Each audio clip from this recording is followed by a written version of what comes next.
रस बिहारणी शरण श्री हरिवंश। राधे राधे महाराज जी, आपके चरणों में कोटि कोटि प्रणाम। गुरुदेव, जीवन में कोई विशेष भजन बल साधन नहीं हो और फिर भी जीवन में कोई प्रश्न शेष ना रहे और भीतर से निर्भयता का अनुभव हो, भीतर एक मस्ती सी बनी रहे, क्या ये किसी कृपा का लक्षण है या माया की कोई नई चाल है महाराज जी?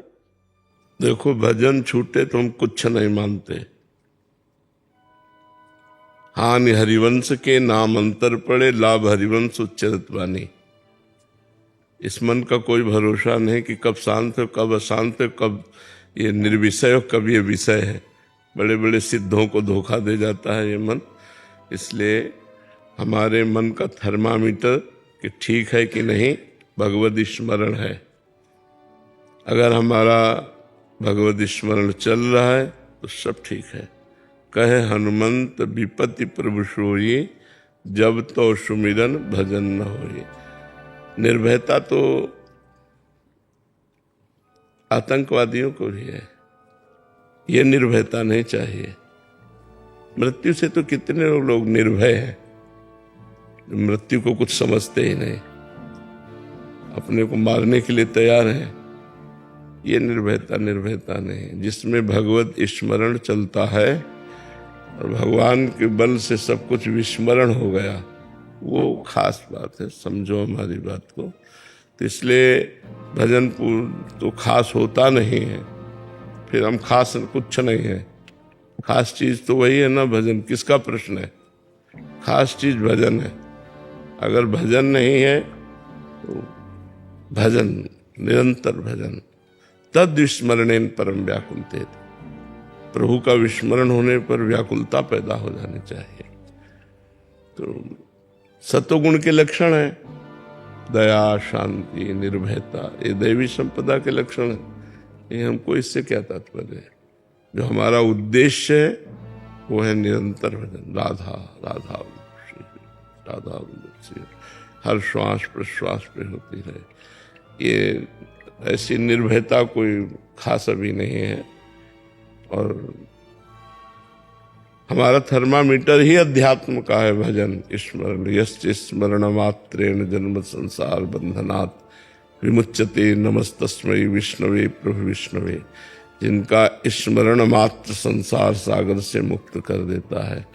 गीता सुनने के बाद अर्जुन जी को स्मृति प्राप्त हुई। नष्टो मोहा स्मृतिर्लब्ध्वा तत्प्रसादान्मयाच्युता। तो हम स्मृतिवान बने, हम भजन परायण बने। निरंतर हमारा नाम जप चलना चाहिए, कुछ और हो या ना हो।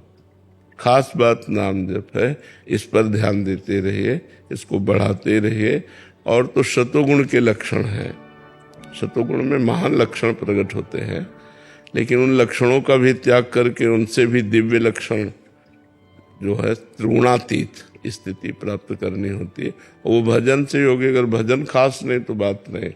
चलते फिरते, खास बात तो भजन ही। चलते फिरते, उठते बैठते, खाते पीते, जितनी देर भगवत चर्चा की वो कृष्णार्पणमस्तु की, राधा वल्लभ अर्पणमस्तु। शेष समय नाम जप चल रहा है।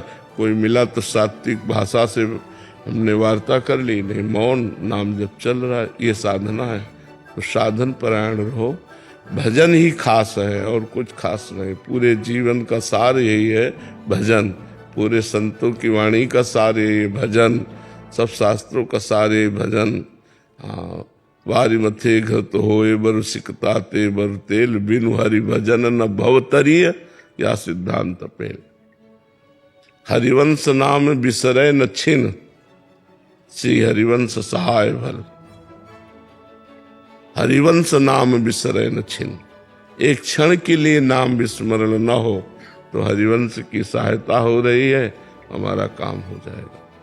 नाम बस खास बात है। नाम नाम वाणी में सेवक शरण सदा रहे, अनत नहीं विश्राम। वाणी श्री हरिवंश की, कई हरिवंश है नाम। या चतुरासी जी चल रही है या नाम जब चल रहा है, खाली नहीं है।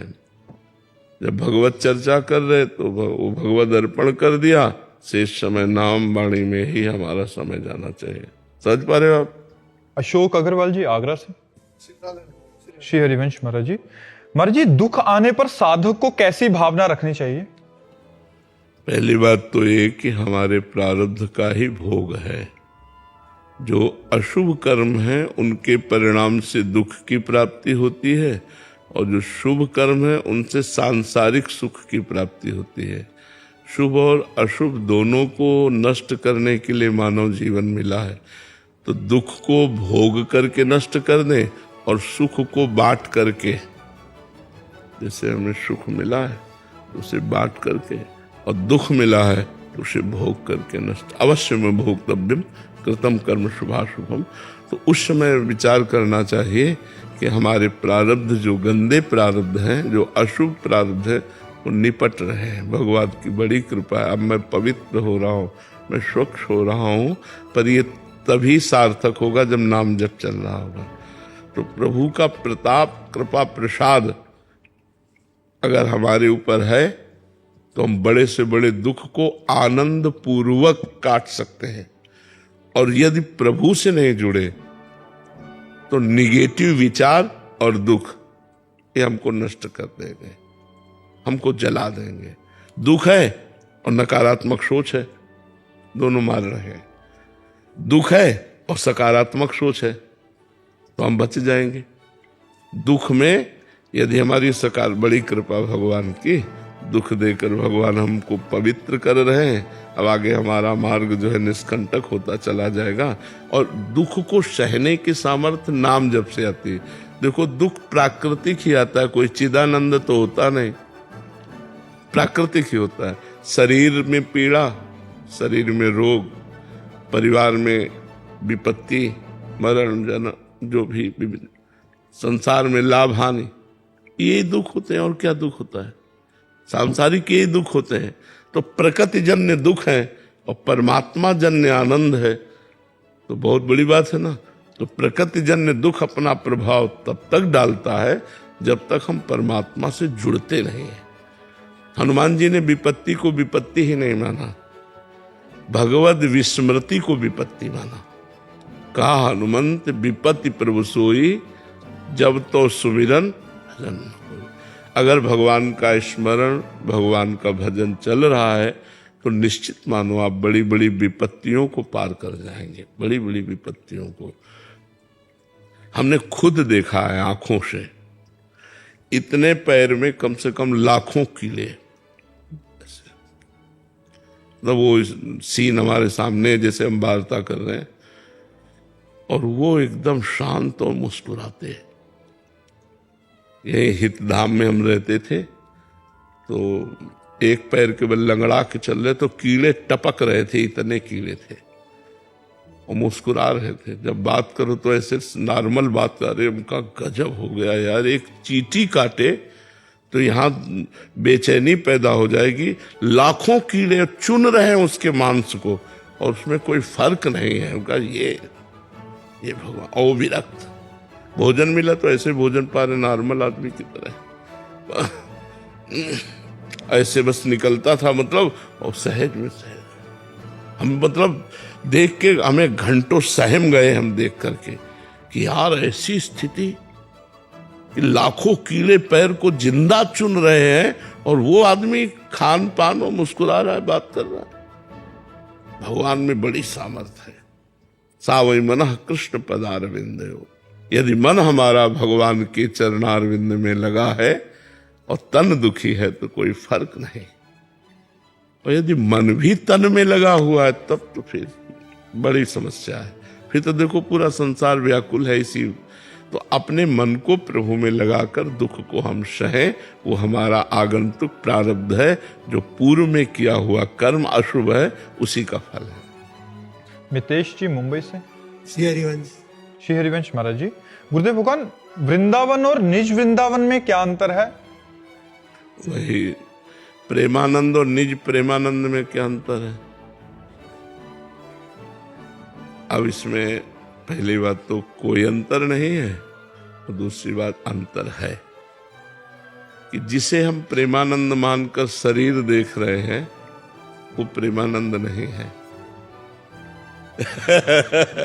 नहीं, प्रेमानंद कुछ और ही है जो हमें इन चर्म चक्षुओं से दिखाई नहीं देगा, लेकिन हम कहते प्रेमानंद है, वो है इसी में।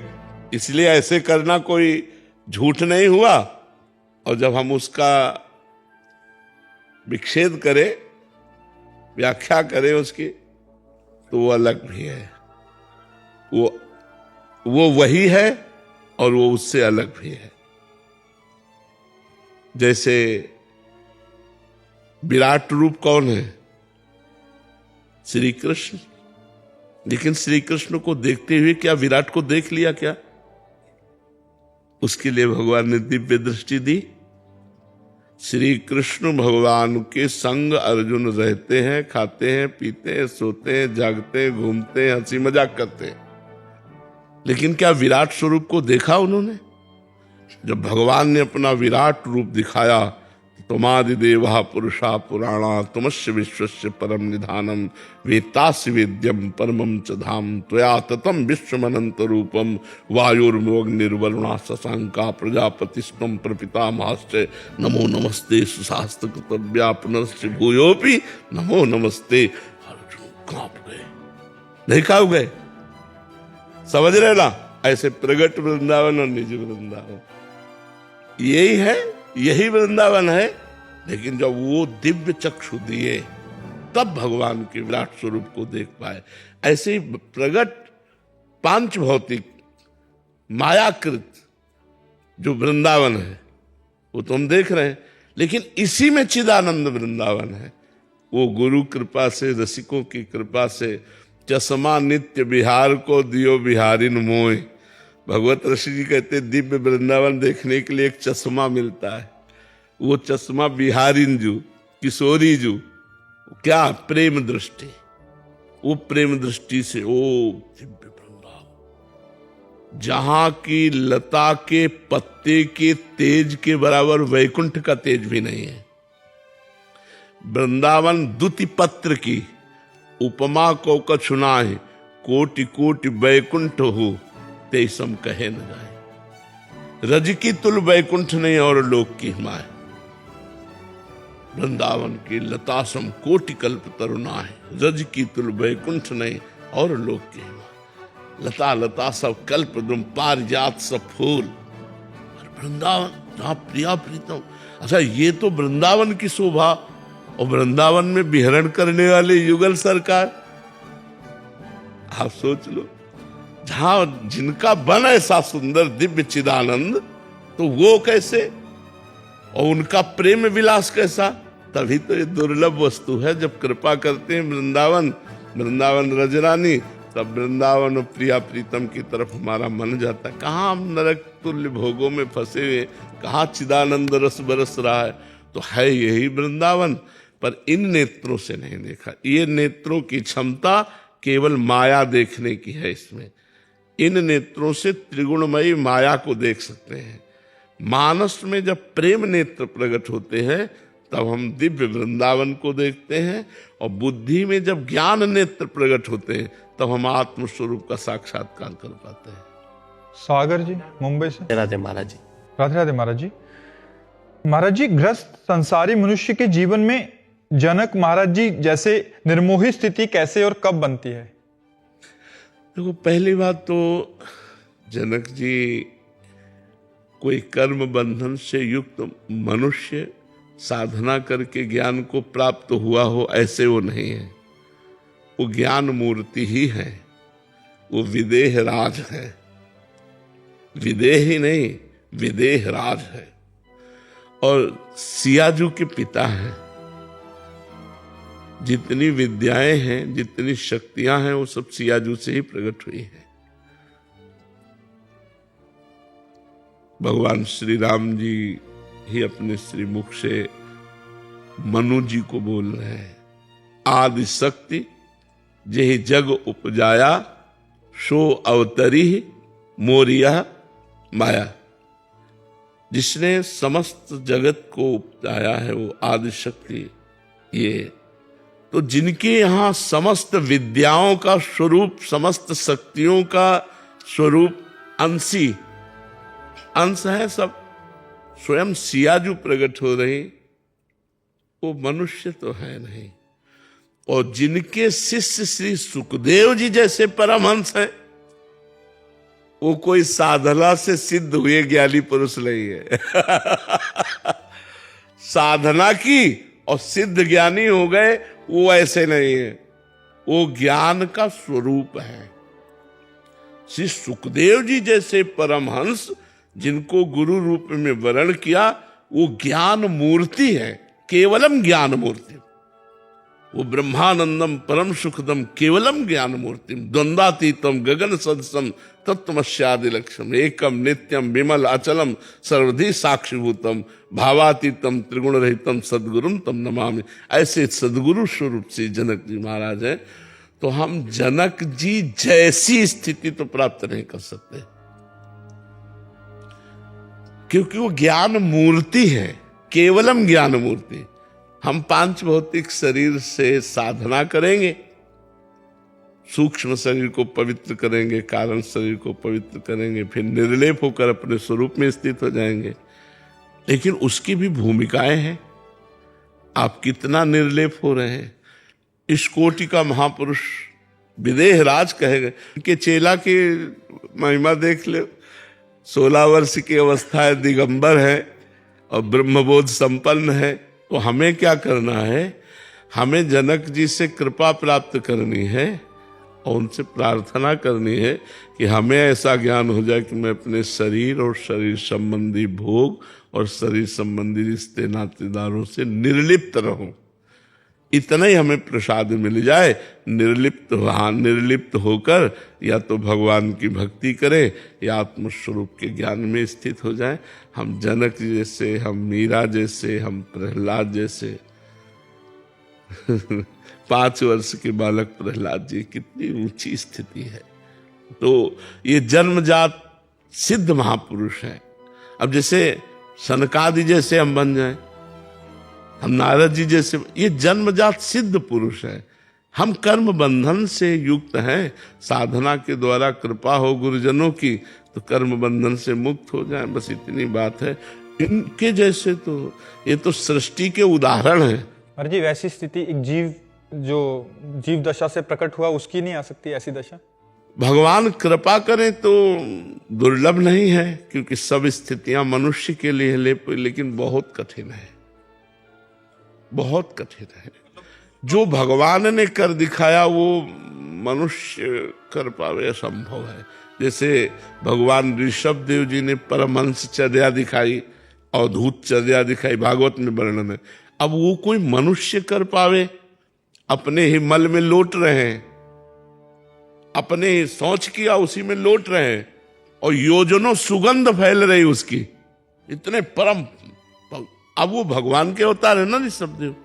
तो भाई हम उनके उपदेशों के अनुसार चलकर उस स्थिति को कुछ समझ सकते हैं जितना वो समझा सके। जैसे समुद्र की हम था नहीं ले सकते, हम में जितनी श्वास रोकने की दम है हम उतने नीचे जा सकते हैं, फिर ऊपर आ जाएंगे, लेकिन समुद्र की था नहीं पाए। ऐसे भगवान ज्ञान समुद्र हैं, भगवान प्रेम समुद्र हैं, हम उनकी था नहीं ले सकते। आज तक बड़े बड़े ज्ञानी महात्मा वेद आदि, वेद से बढ़कर कौन ज्ञानी होगा, वो भी नेति नेति कहते हैं, नाइति नाइति। तो हम अपनी क्षमता के अनुसार भगवान से जुड़ करके, गुरुजनों से जुड़ करके संसार से निर्लेप होकर मुक्त हो जाए। जनक जी के चरणों की वंदना करके उनसे कुछ कृपा प्रसाद मिल जाए। ऐसे हम उनकी समानता, जैसे मनु महाराज ने कहा कि आपके समान हमें पुत्र प्राप्त हो, तो भगवान हंस दिए कि हमारे समान तो हम ही है, हमारे समान अद्वितीय है, भगवान के समान जैसे कोई नहीं, ऐसे जनक जी के समान कोई नहीं। ऐसे ही मीरा जी के समान कौन भक्ति कर सकता है, प्रहलाद जी के समान कौन भक्ति कर सकता है। हाँ, मीरा जी कृपा करे किंचित प्रेम आ जाए, प्रहलाद जी कृपा करे किंचित भगवान का दासत्व आ जाए, हमें तो लगता है ऐसा। अब वो कृपा करके स्थिति दे दे भगवान, तो उन्होंने ही प्रहलाद जी को दी, वो तुम्हें भी दे सकते हैं। लेकिन सामर्थ हमारी नहीं है, कृपा में सामर्थ है। वो कृपा करे तो एक पापी को महात्मा बना दे, वो कृपा करे तो घोर निशाचरी प्रवृत्ति को घोर साधुता प्रदान कर दे। भगवान के लिए कुछ दुर्लभ नहीं, लेकिन हमारे लिए दुर्लभ है। महाराज जी, इसमें एक जैसे मीरा जी या कोई भी ऐसे महान संत रहे हैं जिनके जीवन में भारी प्रतिकूलता आई, बट उस समय जो उनके समकालीन जो उनके संगी थे वो उस स्थिति को तो नहीं समझ सकते थे। आज से 400 साल बाद या 500 साल बाद हम कह रहे हैं कि वो ऐसी स्थिति में थे, उनकी ऐसी कृपा आज भी। सामने क्या रहता है, माया का एक प्रभाव रहता है जिससे हम महापुरुषों को महापुरुषों के रूप में नहीं देख पाते। जब वो पधार जाते हैं, उनकी जीवनी, उनकी महिमा सुनते तब कहते हैं वो महापुरुष थे, और बड़ी श्रद्धा होती, बड़ा भाव रहता है। लेकिन जब वो सामने रहते हैं तो माया मतलब ऐसी कुछ लीला करती रहती है जिससे ये नहीं लग पाता कि ये साक्षात भगवत स्वरूप हैं, ये महापुरुष हैं। रहे तो बड़े बड़े महापुरुष हैं। आपके एक सत्संग में सुना था कि जैसी स्थितियां हम सुनते हैं इससे भी उच्च कोटि की स्थितियों वाले महापुरुष अभी भी विद्यमान हैं, अभी भी धरा पे हैं, बट हम देख नहीं पा रहे उनको। तो महाराज जी, उससे ऊपर की स्थितियां या वैसी आंतरिक स्थिति जो प्रभु में इतना तादात्म्य हो, तो उस समय वर्तमान में क्या होता है कि भगवान की माया का ऐसा प्रभाव रहता है, धूल पड़ी रहती है कि हम समझ, और जब जीवनी पढ़ते तब लगता अरे तो इतनी उच्च कोटि के महापुरुष, वो जब पधार जाते, अंतर ध्यान हो जाते हैं, तब हम उनको समझ पाते हैं और तब वो हमारे हाथ से निकल गए होते हैं। अच्छा, जो सामने होते हैं तो हमारी जो बौद्धिक स्तर है वो ये स्वीकार ही नहीं कर पाता कि ये इस कोटि के हैं। बौद्धिक स्तर ने स्वीकार कर, माया है ना, माया का प्रकृति की तो बुद्धि है ना, उस अगर स्वीकार कर ले साक्षात परब्रह्म तस्मै श्री गुरुवे नमः, मेरे परब्रह्म परमात्मा मेरे गुरुदेव के रूप में आए, काम हो गया उस शिष्य का। उसकी साधना तो कदम कदम पे बढ़ती चली जाएगी, पर स्वीकृति नहीं हो पाती। वर्तमान में स्वीकृति नहीं हो, बहुत साधक या संत, लेकिन ये साक्षात भगवान है। गुरु ब्रह्मा गुरु विष्णु गुरुदेव महेश्वरा, गुरु साक्षात परब्रह्म। अगर ऐसी दृष्टि हो जाए तो उस शिष्य की साधना कहाँ पहुंच जाएगी, बहुत उच्च कोटि की साधना हो जाएगी। तो ऐसे ही महापुरुष जब रहते हैं तो प्रगट में वैसा भाव नहीं रहता। जब अंतर ध्यान हो जाते हैं तब वो माया का पर्दा हटता है कि अरे यार, हमने कितनी बड़ी निधि थे हम खो दिए, कितनी बड़ी निधि थे हम जान ही नहीं पाए। तो ये बात होती है। देवश्री जी नागपुर से, राधे राधे महाराज जी। महाराज जी, सबसे श्रेष्ठ भक्ति कौन सी है, जो कर्मों के साथ की जाती है या सब कुछ त्याग कर की जाती है? जो समर्पण और त्याग, ये दो बातें हैं। एक में है कर्म करते हुए कर्म का समर्पण, एक है समस्त लौकिक कर्मों का त्याग करके केवल वैराग्यवान होकर भगवान के चिंतन में रहना। बात दोनों में एक ही है। एक कर्म समर्पण करके फल की त्याग की इच्छा का त्याग कर दिया, और कर्म भगवान को समर्पित करके भगवान के स्मरण में तन्मय, तो ये भी त्यागी है। और एक निवृत्ति मार्ग का पथिक, ये प्रवृत्ति मार्ग की साधना हुई। एक निवृत्ति मार्ग का पथिक समस्त लौकिक कर्मों का त्यज लोक धर्मान, धर्मम भजस्व सततम त्यज लोक धर्मान, वो लोक धर्मों का त्याग करके केवल महाभागवत धर्म, भगवत स्मरण, भगवत आराधना में तन्मय है, फल दोनों को समान प्राप्त होगा, क्योंकि दोनों भगवान के लिए ही अपने जीवन को व्यतीत कर रहे हैं। खास बात है उद्देश्य, दोनों का उद्देश्य एक होने पर कर्म त्याग और कर्म समर्पण दोनों बात एक ही है। कर्म त्याग प्रायः निवृत्ति मार्ग परक और कर्म समर्पण प्रायः प्रवृत्ति मार्ग से, क्योंकि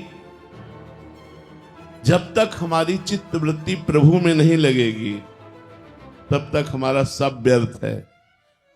वो वैराग्य व्यर्थ है जिसमें भगवत स्मृति नहीं है, और वो गृहस्थ व्यर्थ है जिसमें भगवत स्मृति नहीं है।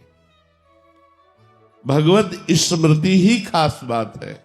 नष्टो मोहा स्मृतिर्लब्ध्वा तत्प्रसादान मयाच्युतः। भगवान की कृपा प्रसाद से मोह नष्ट हो जाए, स्मृति जागृत हो जाए, यही खास बात है।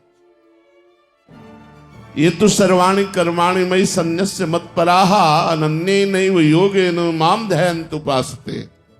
भगवान करे ये तो सर्वाणि कर्माणि, सन्न्यस्य माने मेरे को समर्पित कर देना। जो सारे कर्म मेरे को समर्पित कर देते हैं, सन्न्यास का मतलब होता त्याग। कर्म कर रहे हैं लेकिन राग रहित नहीं, भगवान के लिए, उसके फल को भगवान को समर्पित कर दिया। कर्म और कर्म फल दोनों से जो उदासीन होता है वो संन्यस्त होता है।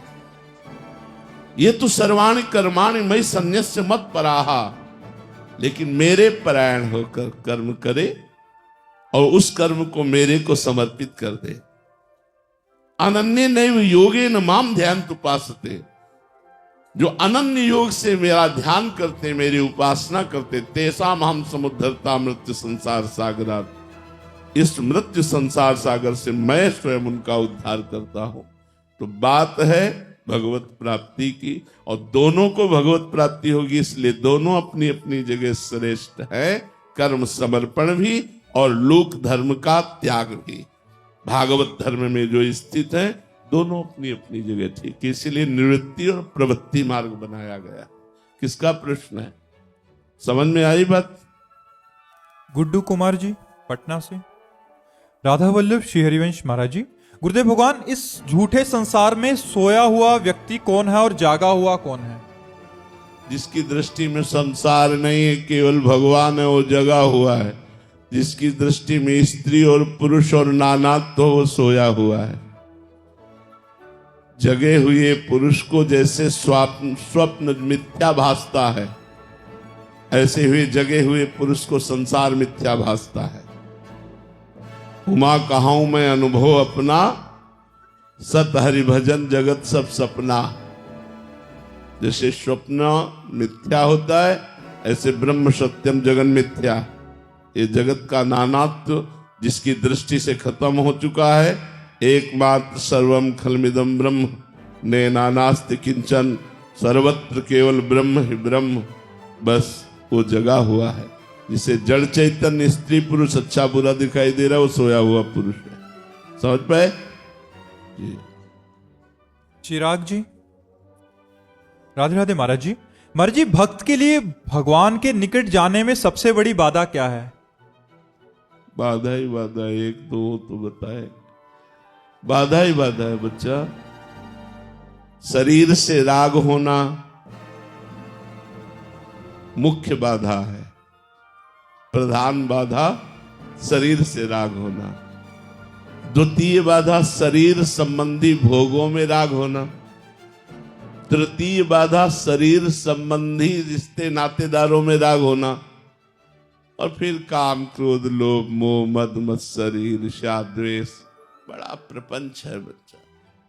जैसे भगवान अनिर्वचनीय, ऐसे भगवान की माया निर्वचनीय है।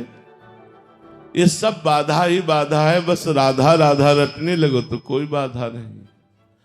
हर श्वास में भगवान का स्मरण हो तो सब राग नष्ट हो जाएंगे और प्रभु से अनुराग हो जाएगा। अगर भगवत स्मृति नहीं तो सब बाधा ही बाधा है, सब बाधा है। जो सच्चिदानंद भगवान का विस्मरण करा दे वो बाधा ही है, चाहे व्यक्ति हो, वस्तु हो, स्थान हो, कुछ भी हो। जिससे हमारी भगवती स्मृति, वही सब थी, सब व्यर्थ। इसलिए बच्चा एक बाधा हो तो वर्णन करे। मुख्य बाधा शरीर, शरीर संबंधी भोग, शरीर संबंधी रिश्ते नाते, और ये काम क्रोध लोभ मोह मद मत्सर राग द्वेष आदि। समझ पाए? संदेश जी पंजाब से।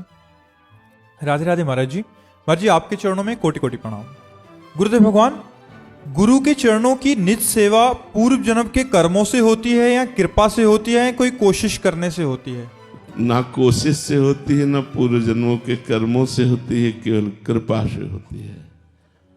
जब अहेतु की भगवान कृपा करते हैं, जब द्रवहि दीन दयालु राघव तो साधु संगति पाई।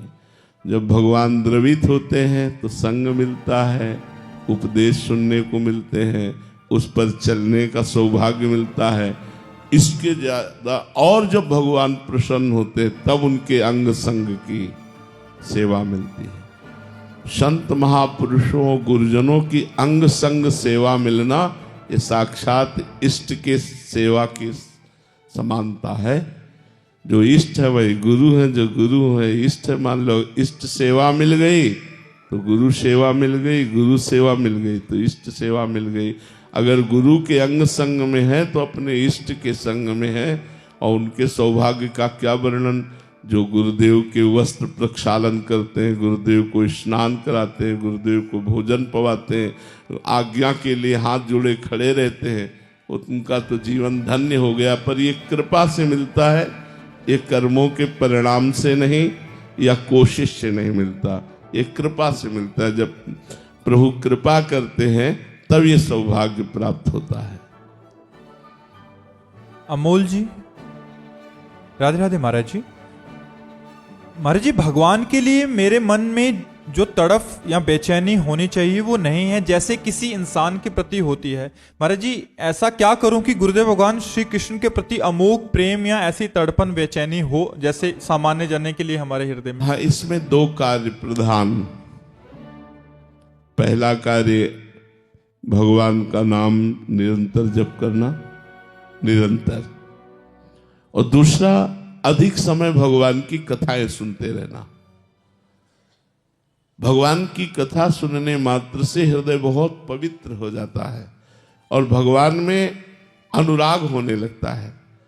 अगर हम भगवान की कथाएं सुने और भगवान का नाम जप करें और परहेज, गलत जो गलती है उन गलत आचरणों को ना करें।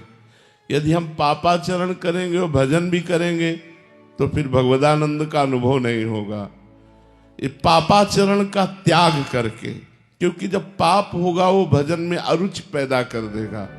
पापवंत कर सहज स्वभाऊ, भजन मोर ते भाव न काऊ।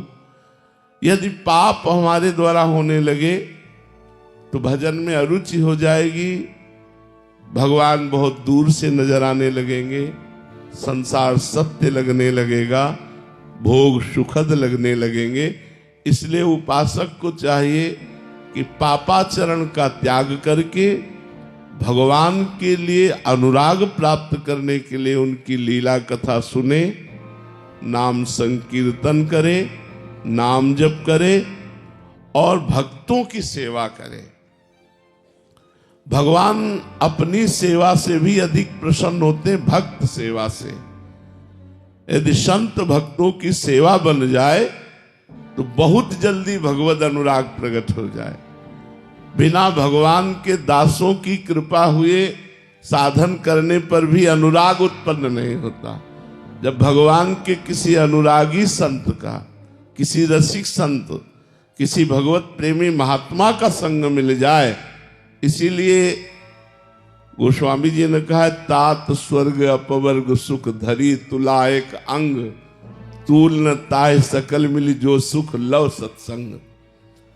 भगवत प्रेमी महात्माओं के लव मात्र क्षण मात्र के सत्संग के सामने स्वर्ग आदि सुख मोक्ष आदि, तात स्वर्ग अपवर्ग, मोक्ष सुख को भी नहीं रखा गया, क्योंकि मोक्ष सुख भी लघु हो जाता है जब प्रेम प्रकट होता है। तो भगवत प्रेमी महात्माओं का संग, उनकी सेवा, नाम जप, नाम कीर्तन, लीला कथा श्रवण और पापाचरण का त्याग, तो इसी जन्म में भगवत प्राप्ति की विकलता आ जाएगी। लेकिन दीर्घ काल, सातु दीर्घ काल निरंतर सत्कार सेवितो दृढ़ भूमि, दीर्घ काल तक निरंतर आदर के सहित अपनी साधना चलती रहे बिना अभिमान के, तो वो अनुराग प्रकट कर देगी और विकलता आ जाएगी। रूप अगाधा शरण जी, ग्वालियर से। राधा वल्लभ श्री हरिवंश महाराज जी, महाराज जी, संसार में गुरु प्रदत्त मिलने वाले ऐश्वर्य और सम्मान को पचाने का उत्तम उपाय क्या है? दासत्व। चाहे विश्व का ऐश्वर्य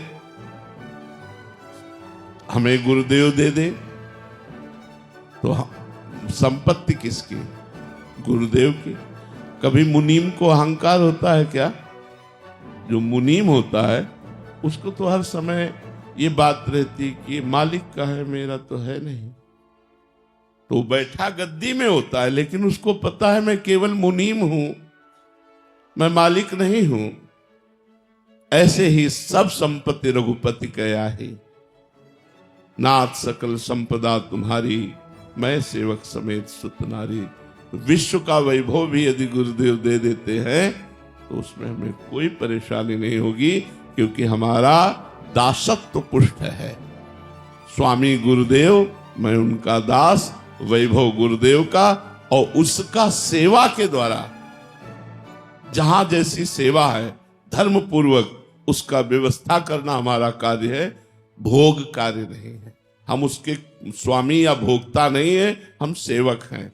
सेवक भाव रहने से बड़ी पुष्टता बनी रहेगी और कभी भी पतन नहीं होगा। और जहां स्वामी भाव आ गया वहां पतन हो जाता है। जब हमारे अंदर ये भाव है कि मेरे गुरुदेव की वस्तु है, जैसे भगवान श्री राम 14 वर्ष वनवास, भरत जी 14 वर्ष भगवान श्री राम की पादुका सिंहासन पर विराजमान करके अयोध्या का राज्य शासन संभाला। लेकिन भाव क्या था? राजा राम और मैं सेवक। ये पादुका ही मेरे भगवान का स्वरूप है और ये स्वामी है अयोध्या की, और मुझे जो आदेश मिले तो पादुका से आदेश लेकर के सारा कार्य करते थे भरत। और स्वयं कितना कष्ट में जीवन व्यतीत करते थे। अयोध्या नरेश पादुका जी, अयोध्या नरेश पादुका जी, सेवक भरत जी। ये तो गुरु पादुका घर में विराजमान करके समस्त घर का ऐश्वर्य वैभव गुरुदेव का, मैं उनके चरणों का दास, कहीं कोई परेशानी नहीं, कहीं कोई समस्या ही नहीं। दूसरी बात, जैसे पिता की संपत्ति पर स्वाभाविक पुत्र का अधिकार होता है, ऐसे समर्पित शिष्य का गुरु के आंतरिक वैभव पर पूर्ण अधिकार होता है। वाह्य वैभव को जितना दे दे, वाह्य वैभव को जितना तुम्हें दे दे, मान लो तुम्हें कि ये आश्रम तुम्हारे नाम, अब सेवक बनकर के वहां संभालो तो कोई परेशानी नहीं। आंतरिक वैभव पर हर शिष्य का अधिकार है। बाह्य वैभव जितना गुरु हाथ उठा के दे दे, अपनी तरफ से गुरु संपत्ति पर अधिकार करने की चेष्टा घोर नरक की प्राप्ति कराती है। गुरुदेव यदि स्वीकृति दे दे तो वो हमारे कल्याण में बाधा नहीं पहुंचाएगी, क्योंकि है तो माया ही ना, है तो माया ही ना बाह्य संपत्ति। और आंतरिक संपत्ति आध्यात्मिक विद्या, भगवत ज्ञान, भगवत प्रेम, इस पर हर शिष्य का अधिकार है, वो सम्यक रूप से प्राप्त कर सकता है।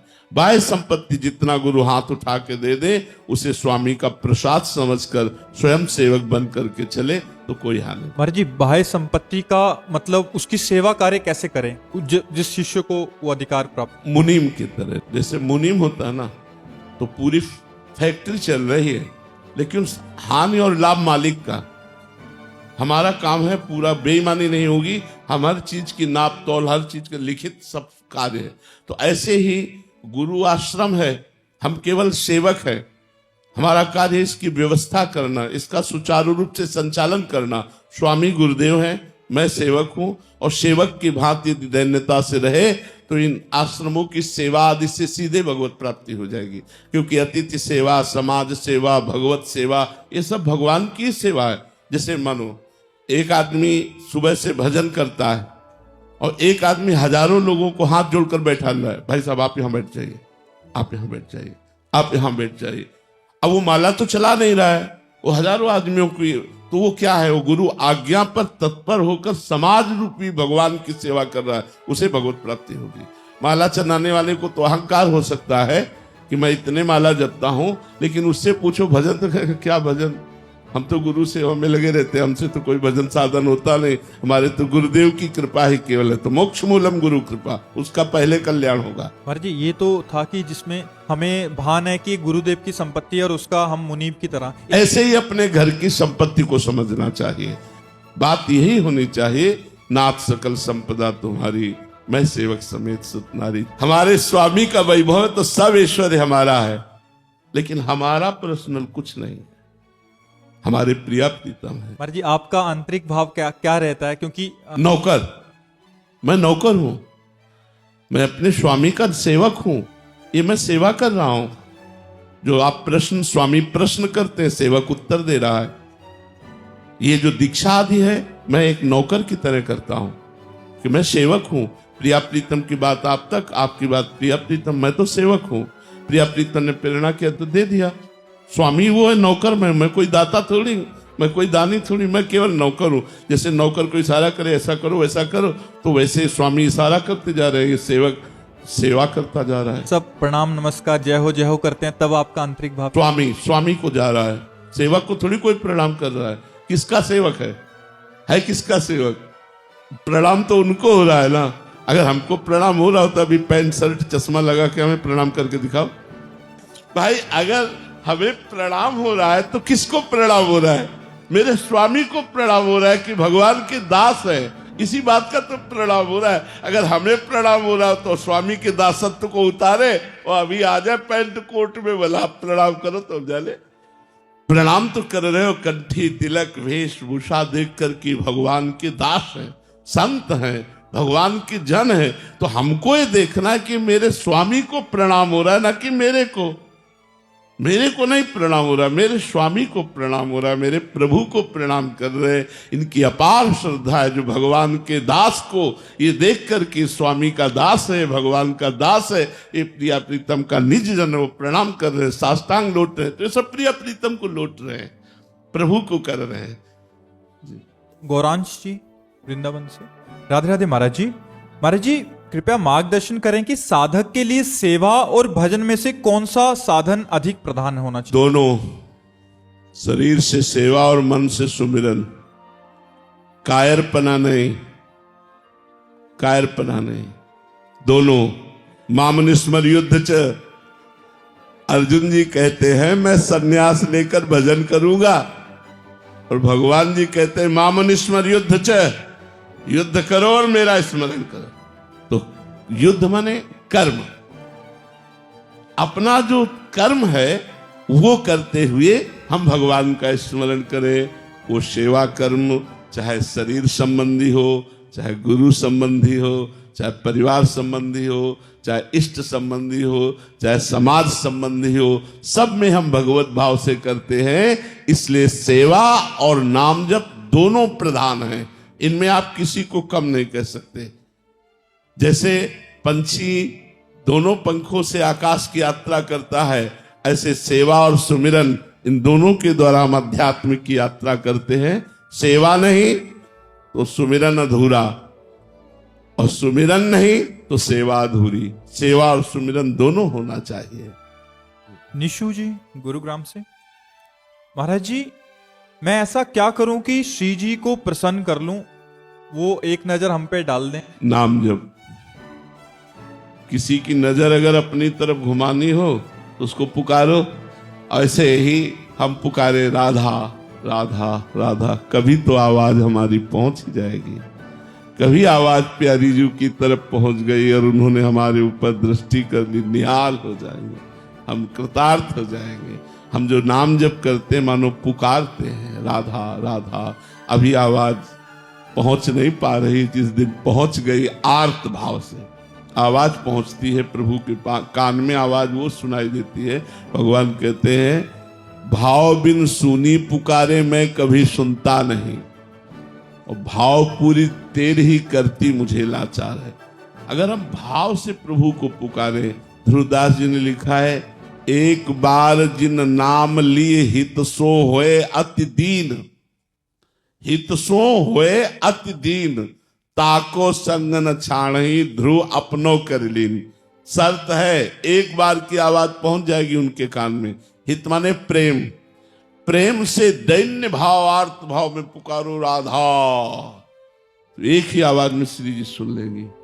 अब वो भाव प्राप्त करने के लिए, वो प्रेम प्राप्त करने के लिए, वो आर्त पुकार प्राप्त करने के लिए हम निरंतर नाम जप की इसीलिए प्रार्थना करते हैं कि आप निरंतर नाम जप करें तो एक बार वो नाम उच्चारित होगा जिससे श्री जी प्रसन्न होकर हमारी तरफ देख लेंगी, हम निहाल हो जाएंगे। नाम जप करो।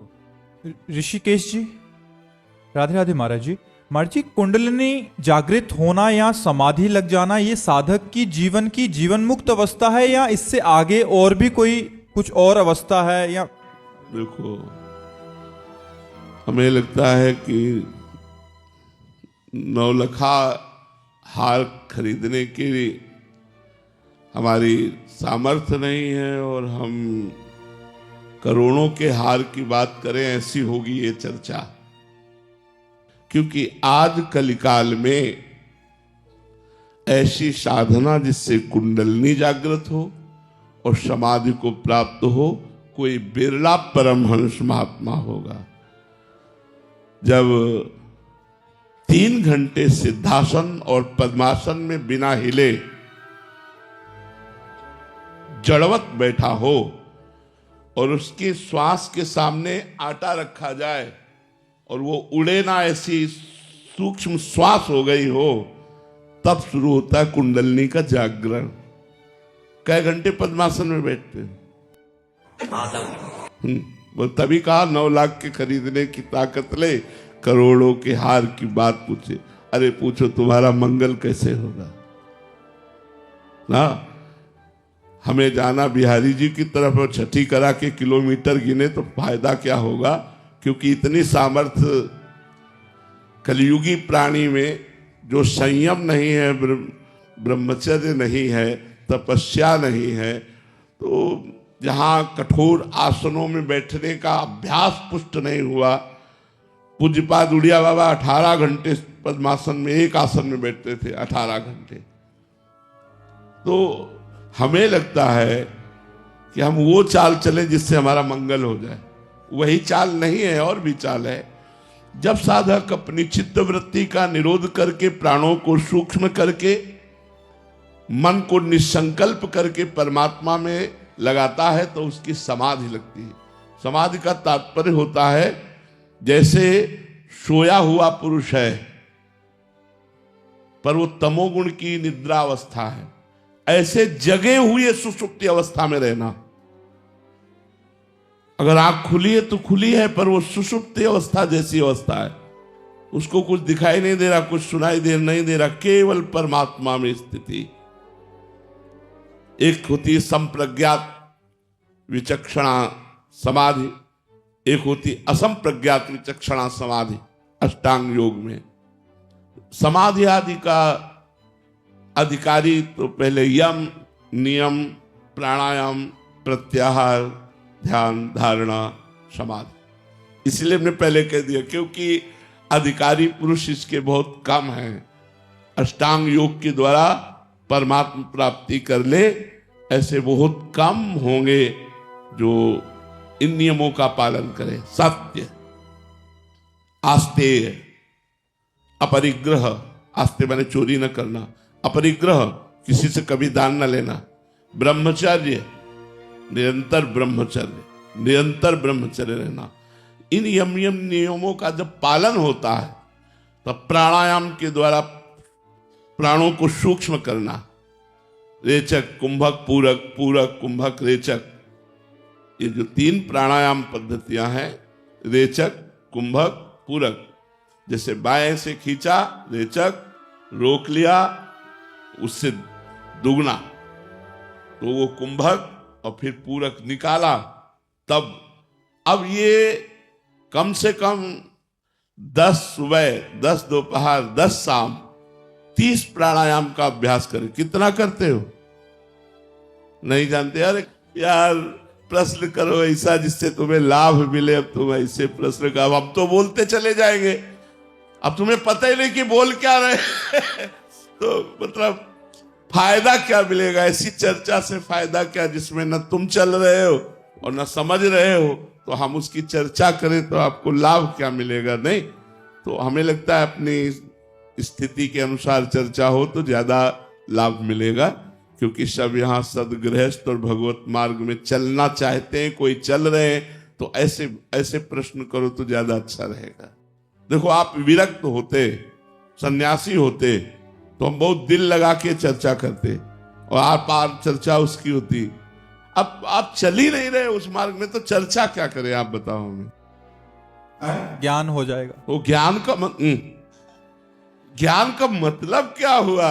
जब देखो हलवा बनाने की पूरी प्रक्रिया हमने कई बार कहा, सीख ली जाए और दूसरे को सुना दी जाए, और कभी बना के खाया नहीं तो बेकार ही तो है।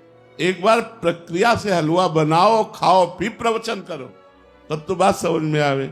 अब सुना के पढ़ा के तुम समाधि की चर्चा करो तो बेकार है। एक को बार समाधि में पहुंचने का प्रयास किया क्या? आओ समाधि भीतर, चित्त वृत्ति का लोप करके भगवद आनंद में, तो वो साधन ही नहीं है आपके जीवन में, तो इसके लिए साधन करना पड़ेगा। बिना साधन के समझ में थोड़ी आएगा जी। कलयुग है, वैसे संतों की वाणी से कुछ बुरा निकलता नहीं। अगर कभी ऐसा कठोर लगे तो मतलब गुस्सा नहीं होना चाहिए, क्योंकि गुरु वाणी, संत वाणी ये ज्यादा प्यार दुलार की भाषा नहीं बोलते हैं। सचिव वैद्य गुरु तीन जो प्रिय बोले भयास, राज धर्म तन तीन कर होय बेगही नाश। यदि शिष्य के प्रति गुरु लोलुप होकर या भयवश चाटुकारिता करने लगे तो शिष्य का नाश हो जाएगा। वैद्य यदि मरीज के अधीन होकर के खान पान बताएगा तो मरीज का नाश हो जाएगा। मंत्री यदि राजा को सही सलाह देने वाला चापलूसी करे, सही सलाह ना दे, तो राजा का नाश हो जाएगा। सचिव माने मंत्री, वैद्य, गुरु तीन जो प्रिय बोले भयास, राज धर्म तन तीन कर होय बेगही नाश। इसलिए जब सही बात बोली जाएगी तो हो सकता है थोड़ा लगे कि चुभता है। जब कोई ये कहे ना कि वाह धन्य है आप योगी हो, तो आपको खुशी होगी, और जब आपका निषेध कर रहे हैं तो कहीं बुरा न लगे। इसलिए प्रार्थना है कभी किसी को कोई ऐसी बात बुरी लगे तो ये मान करके अंदर से संतुष्ट होना कि कड़वी दवा है, अंदर जाएगी और हमारे मल का नाश करेगी। संत वाणी कभी किसी का अहित नहीं करती। अजय जी जयपुर से। राधे राधे महाराज। राधे राधे महाराज जी। महाराज जी, जब हम अद्वैत में कहते हैं एकोहम बहुश्यामा, तो क्या इसका मूल अर्थ है कि सब एक से ही बने हैं और एक से अनेक होने का कारण है इच्छा शक्ति, भगवान की मन की इच्छा? तो महाराज जी सवाल यह है कि इस इच्छा शक्ति का स्रोत क्या है, ये कहां से उत्पन्न हुई, और इसको समझने के लिए अगर बुद्धि लगाई जाए तो पूर्ण रूप से समझा जा सकता है? समर्पण भाव से ही समझा? नहीं, बुद्धि एक प्रकृति की है। किसका प्रश्न है? बुद्धि एक प्रकृति का अंश है, वो परमात्मा को नहीं जान सकती। जब बुद्धि में परमात्मा का स्मरण किया जाता है तो परमात्मा आकर बुद्धि में बैठ जाता है, तो परमात्मा बुद्धि से ही परमात्मा को जाना जा सकता है। और भगवान में इच्छा क्यों प्रकट हुई, ये प्रश्न नहीं बनता, क्योंकि सर्वतंत्र स्वतंत्र परमात्मा ऐसा क्यों, ये जिनको भूख नहीं है वो भूख से व्याकुल होकर मांगते देखे गए, जिनको भय नहीं है वो भय से भयभीत होते हुए देखे गए। यशोदा मैया की छड़ी से भयभीत हो रहे, आंसू बहाते ऐसे देखा। रण छोड़ भगवान की लीला कर रहे, जो अनंत बलशाली है, वायुकोटि महाबला। गोपाल शास्त्र नाम में भगवान का एक नाम आता, वायुकोटि महाबला, करोड़ों वायु देवताओं जैसा बल। एक वायु देवता तो पूरे त्रिभुवन को हिला। वायुपुत्र पवन पुत्र हनुमान है ना, पवन पुत्र भीम है, तो पवन देव कितने बलवान होंगे, तो वायुकोटि महाबला। ऐसे भगवान रण छोड़ के लीला करते हैं, तो क्यों भागे? जो अनंत ब्रह्मांडों का भरण पोषण करते हैं वो माखन चोरी की लीला करते हैं। तो भगवान पर क्यों तो प्रश्न नहीं किया जा सकता। भगवान ने इच्छा की क्यों की, एको हम बहुश्यामा। जब खेलने की इच्छा होती है तो खेल अकेले में नहीं होता है। खेलने की जब इच्छा हुई भगवान की तो अपने आप को ही जड़ चैतन्य के रूप में विस्तार कर लिया, और वो अपने आप से अपने आप में खेलते हैं, अपने आप से अपने आप का पालन करते हैं, अपने आप से अपने आप का संहार कर लेते हैं। यही ज्ञान जिसको हो जाता है वो निर्भय निश्चिंत निशोक होकर जीवन मुक्त महात्मा हो जाता है। बात समझ रहे ना बच्चा? तो भगवान ने ऐसा क्यों, ये प्रश्न नहीं बन सकता, क्योंकि फिर तो हमारे अंदर संशय ही बना रहेगा। भगवान की दिव्य लीलाएं हैं, भगवान ऐसा भगवान ने क्यों किया? तो भगवान क्यों नहीं, भगवान स्वाभाविक बालवत चेष्टा होती है। जैसे बालक घरौंदा बनाते हैं ना मिट्टी के गांव में, और थोड़ी देर के बाद मन भर गया, वैसे वैसे किया चल दिया। बैलगाड़ी जाती है, बैलगाड़ी में बैठ के आधा किलोमीटर दूर जाते, फिर वहां से पैदल लौट के आते और उनसे पूछो क्यों? बालक है, बालवत चेष्टा हो रही उनकी। बालक है, गाड़ी में बैठ के गए आधा किलोमीटर तक, फिर वहां से उतरे पैदल चले आए। तो ऐसे बालवत जैसे चेष्टा पर प्रश्न नहीं उठ सकता कि ऐसा क्यों इतना घरौंदा बनाया, 1 मिनट में बिगाड़ दिया। बैलगाड़ी में जब पैदल ही आना है, लौट के तो चढ़ के क्यों गए? तो जैसे बालवत चेष्टा पर हम प्रश्न नहीं कर सकते, ऐसे भगवत चेष्टा पर हम प्रश्न नहीं कर सकते। भगवान का कोई संकल्प नहीं होता, भगवान की कोई इच्छा नहीं होती। जब सृष्टि का समय आता है तो यही प्रकृति जो भगवान के हृदय में योग निद्रा रूप में है, वही इच्छा प्रकट करके उनको जागृत कर देती है। भगवान की इच्छा क्या है? माया। भगवान की इच्छा क्या है? यही प्रकृति।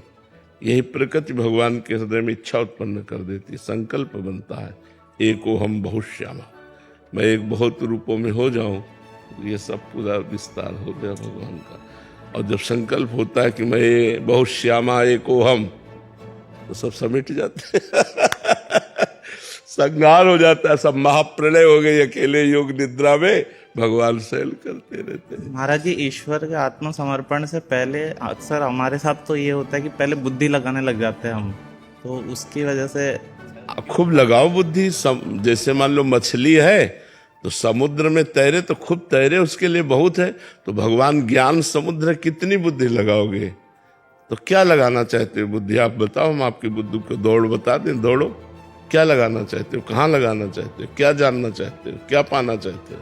बुद्धि लगाते लगाते आखिर में यही समझ में आता है कि वो काम नहीं करती है, आत्मसमर्पण ही काम करती है। ये बात, ये अब आप सही रास्ते पे हो। बात यह है कि हमारी बुद्धि बहुत छोटी है, प्राकृतिक है। उस पर ब्रह्म परमात्मा को राम अतर्क बुद्धि मन बानी, बुद्धि और मन की तर्कना से हम परमात्मा को नहीं जान सकते। हम परमात्मा की शरण में होकर परमात्मा को जान सकते हैं, क्योंकि सोई जाने जे देव जनाई, और जानत तुम्हें तुम्हें हो जाए। परमात्मा जिसको गुरु रूप से जना देता है वही परमात्मा स्वरूप हो जाता है, क्योंकि हम सब परमात्मा स्वरूप ही हैं। भ्रम से हम अपने को स्त्री पुरुष मानकर इस माया के प्रपंच में फंस गए। तो अब अपने को परमात्मा स्वरूप कहना एक पाप सा लगता है, ये भ्रम हो गया, भ्रम हो गया। और जब साधना होती है तो वो क्या दूसरे लोग कहने लगते हैं कि ये मनुष्य थोड़ी है, संत थोड़ी है, तो साक्षात भगवान है। क्यों? क्योंकि साक्षात भगवान में तन्मय हो गए तो भगवत स्वरूप हो गए। जानत तुम्हें तुम्हें हो जाए तो भगवत स्वरूप हो गए। भगवत स्वरूप थे, भगवत स्वरूप रहेंगे, भ्रम के कारण ऐसा हो गया। ये साधना से क्या मिटता है? भ्रम। ये जो नानात्व का भ्रम हो गया है, ये भ्रम मिट जाता है। एक हर सवाल का उत्तर एक आवे, चाहे अष्टांग योग से, चाहे सांख्य योग से, चाहे भक्ति योग से, चाहे कर्म योग से, तो आपकी साधना सही है। अगर एक नहीं आया तो साधना सही नहीं है। एक हम, वो एक ही पर। जैसे भक्ति में सब जगह वही जड़ चैतन्य में मेरा इष्ट विराजमान है, बस दूसरा कोई, दूसरों न कोई। मेरे तो गिरधर गोपाल, दूसरों न कोई। वही गिरधर गोपाल सब रूपों में विराजमान है, दूसरा कोई नहीं। पहले भगवान की शरण होने के लिए सदगुरु की शरण में कोई, क्योंकि हमें शरण होना भी तो नहीं आता। हम कहते भगवान की शरण, तो हमें शरण होना भी नहीं आता। तो पहले हम सदगुरु की शरण में हो, फिर उनकी बताई हुई पद्धति से साधना करें और भगवान की कृपा हो। उसमें साथ में ये भी है, भगवान की विशिष्ट कृपा हो तो ये ज्ञान उसको अनुभव में आ जाए। अनुभव में आ जाए तो माया मुक्त हो जाए। जब तक अनुभव में नहीं आएगा तो केवल वाचिक ज्ञान से माया पर विजय प्राप्त नहीं किया जा सकता। वाचिक ज्ञान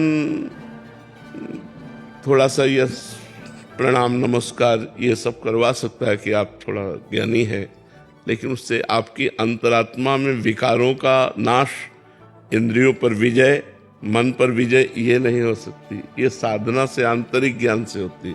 जैसे एक संत भगवान ने देखा कि हजारों पक्षियों को बहेलिया मार रहा है रोज।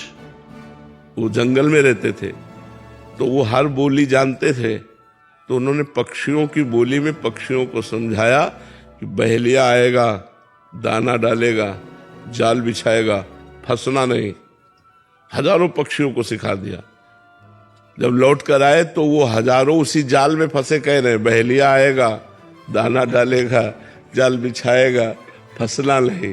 तो उनका, अरे मूर्खों, हमने तुम्हें गीत गाने के लिए नहीं कहा था, हमने तुम्हें समझाया था कि बहेलिया आएगा। वो बोल रहे। तो यही दशा हमारी है कि हम ब्रह्म ज्ञान की बातें तो करते हैं लेकिन माया के भोगों में रहकर।